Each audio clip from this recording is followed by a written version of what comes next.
Salam değerli izleyiciler, akşamınız xeyir olsun.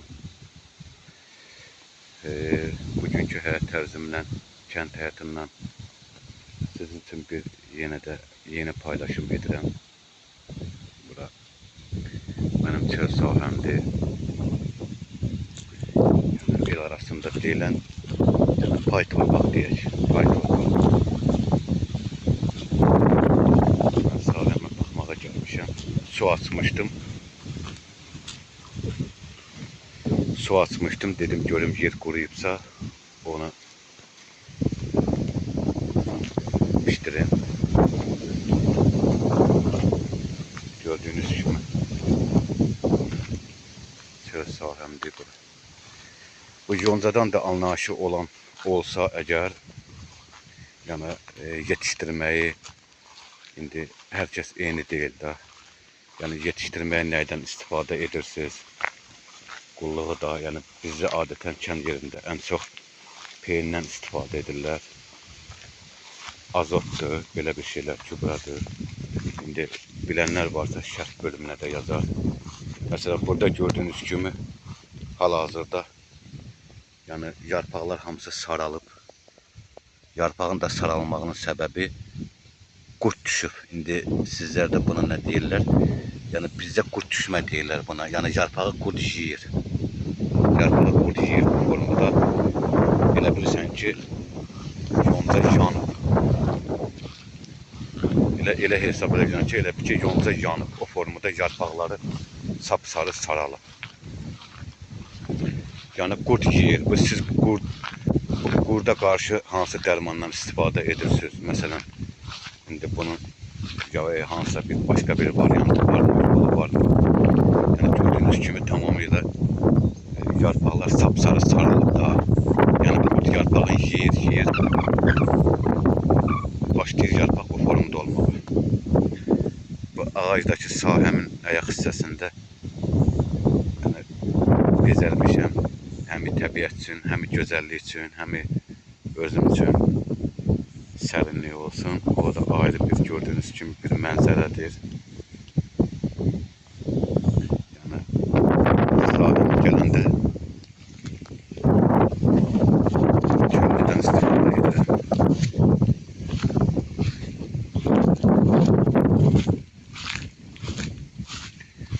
Bu yəni yonca məsələn suarması belə bilənlər varsa, məsələn suarması ayda neçə dəfə olunmalıdır təxmini.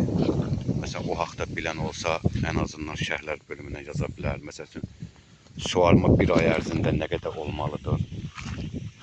Təxmini suyu hansı vaxtlar vurulur? Məsələn hər cür istifadə edən var da. Məsələn mən özüm ən çox belə deyim də el arasında doğuşan gizlənən deyirlər. Yəni bir balaca boy qalxandan sonra mən su vururam. Məsələn belə də sulayan var. Böyüyür, məsələn tam böyüyür, dizdən olanda da sulayırlar. Aratına da belə deyirlər. Aratına deyirlər ki, ondan sonra məsələn 5 gün 3 gün quruyandan sonra yenə də ayrıdan məsələn pişirirlər. Pişirəndən sonra da yonca yerdən tez inkişaf edir, tez yetişir. Hər cürə sulayan var. Yəni belə aratına pişirən də var. Məsələn gözləyirlər, böyüyür. Tam diz nahiyəsindən olanda da məsələn su vururlar. Aratına da pişirirlər. İndi məsələn bilən olsa məsələn onu da yaza bilər. O da bir özü köməklidir. Həm izləyicilərimiz üçün, həm özüm üçün. Normalda suyun qaydası var da, suyun vurulma qaydası var. Su yəni tam belə deyim də istədiyin vaxtı vurmursan. Çünki su lazım olanda vurulmalıdır. Hər dəfə su vurub, məsələn əkini də zay eləyirsən, yonca da zay olur.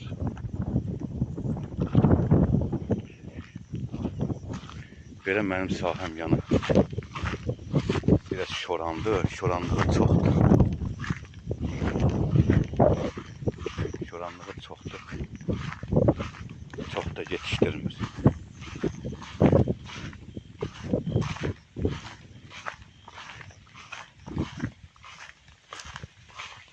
peyin verib şumlatdırırsan, peyindən sonra yaxşı artım olur. Gördüğünüz gibi burada elə bir yani ot yoxdur da, çünkü bura şorandı. Şoran olduğu için de burada otu yetiştirmir. Otu burada yetiştirmir. Yani bunun da sebebi yerin şoran olmasıdır. Yer de şoran oldu, belə olur.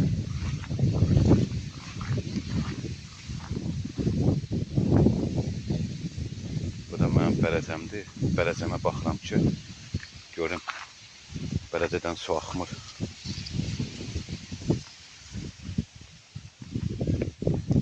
Biraz da burada su qalıb buranın qurumağa gözləməliyik.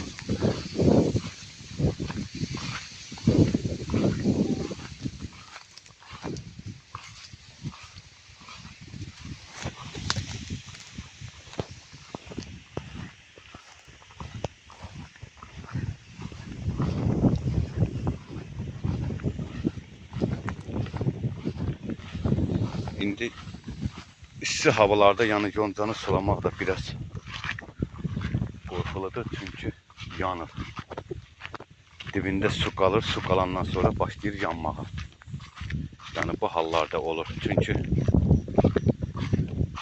havalar isti olduğu için su kalan kimi yonca yanır. Kalır dibinde su kızır, kızandan sonra yonca yanır. İndi onun için de çalışasan gerek suvarmadan bacardığın kadar yerde su kalmaya, vaxtında bağlayasan, çok dolmaya, çok doldurmayasan yeri. Çünkü çok da dolanda yonca yanır, dibinde su kalıp yanır. Çalışasan bacardığın kadar su kalmaya yerde. Yerde su kalanda yonca harif olur. Yani hal-hazırda bu gülə gedib, yani gördüğünüz kimi bu güldədir. İndi bundan sonra inkişafı yeridəki yeridən nəmdir da, yəni hələ yer çox nəmdir. Hələ bunun inkişafı bundan sonra bir xeylam gedəcək. En azı bir-iki həftə, en azı bir həftə getməlidir. Tam yer quruyana kadar, ondan sonra artıq gülləyib da, yəni bu güldən sonra inkişaf deyilənə görə dayanır. İndi mən belə bilirəm, başqaları necə bilir bilmirəm. Bilənlər varsa bu haqda, yəni şərhlər bölümündə hələ öz fikrin yaza bilər. Çünki hər kəsə fayda ola bilər. Videonu izləyib bəyənməyi unutmayın. Kanala abunə olub paylaşmağı da unutmayın. Hər birinizə təşəkkür edirəm. Videonu da izlədiyiniz üçün. Yəni özü böyümənə bir dəstək olursunuz. Mən sizə kənd həyatından, bildiyimdən, bacardığımdan çəkib paylaşım edəcəm. Yəni fikirlərimizi bölüşəcəyik. Yəni müxtəlif cürə hər bir insanın müxtəlif fikirləri var. Çünki hər kəs eyni deyil. İndi bilən də var, bilməyən də var. Bir-birimizdən faydalanalım. Məsələn, ən azından əkin sahəsindən məsələn anlayışı olan da var, olmayan da var. Bir-birimizə böyük bir dəstək olalım. Videonu izlədiyiniz üçün hər birinizə təşəkkür edirəm. Yeni videolarda görüşənə qədər mən kənddən sizə yeni videolar gündəlik həyat tərzimdən çəkib paylaşım edəcəm. Hər birinizə təşəkkür edirəm. Çox sağ olun. Görüşənə dək.